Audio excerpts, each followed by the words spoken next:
জামায়াতে ইসলামকে সেধে দিল, এবার আসবে না, এরা বসবে না, এরা বসতে চাইবে না। যে গোলাম কাদের এ হচ্ছে মহা বিশ্ব বেহায়া, নির্লজ্জ, দালাল, চাটুকার। এই সেই গোলাম কাদের, হিজড়া কাদের। 2026-এ যে নির্বাচনের কথা আপনি বলছেন, এটা আসন বন্টনের নির্বাচন, যেটাকে আপনি অন্যভাবে বলতে পারেন নির্বাচন নয়, প্রহসন।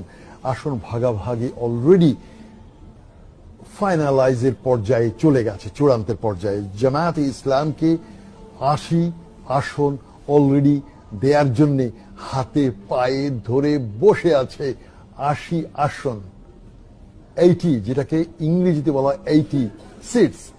আর চিলড্রেন পার্টি, যেটা ন্যাশনাল চিলড্রেন পার্টি, তাদেরকে 8টা সিট এখনো পর্যন্ত কনফার্ম করে রেখেছে।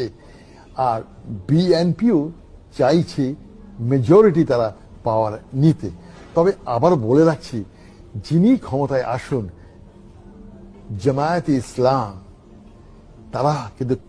তারা হবে ওয়াচ ডগ। এই ওয়াচ ডগ বলতে অনেকে হয়তো বুঝবে না যে ক্ষমতার পেছনে যে মুগুর যে হাতে থাকা, এই মুগুরধারী হবে জামায়াতে ইসলাম। সুতরাং যারা আসবে 2026-এ, এটা একটা মিক্সড কাইন্ড অফ, একটা মিক্সড একটা কিছু আসবে। আর আমি আগেও বলেছিলাম জামায়াতে ইসলামকে যদি মেজরিটি দিয়েও এবার ক্ষমতায় বসানো হয়, Jamaat-e Islam is too smart, very smart. Jamaat-e ইসলামকে সেধে দিল, এবার আসবে না, এরা বসবে না, এরা বসতে চাইবে না। বাট 2028-এ জামাতকে পায়ে ধরে সেধেই তাকে দিতে হবে।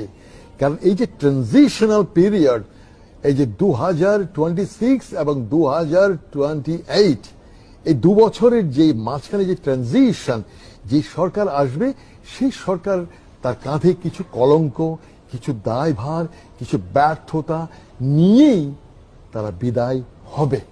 তারপর হবে আসল নির্বাচন। আর এই ট্রানজিশন পিরিয়ড গতবারও হয়েছে, সেই 1980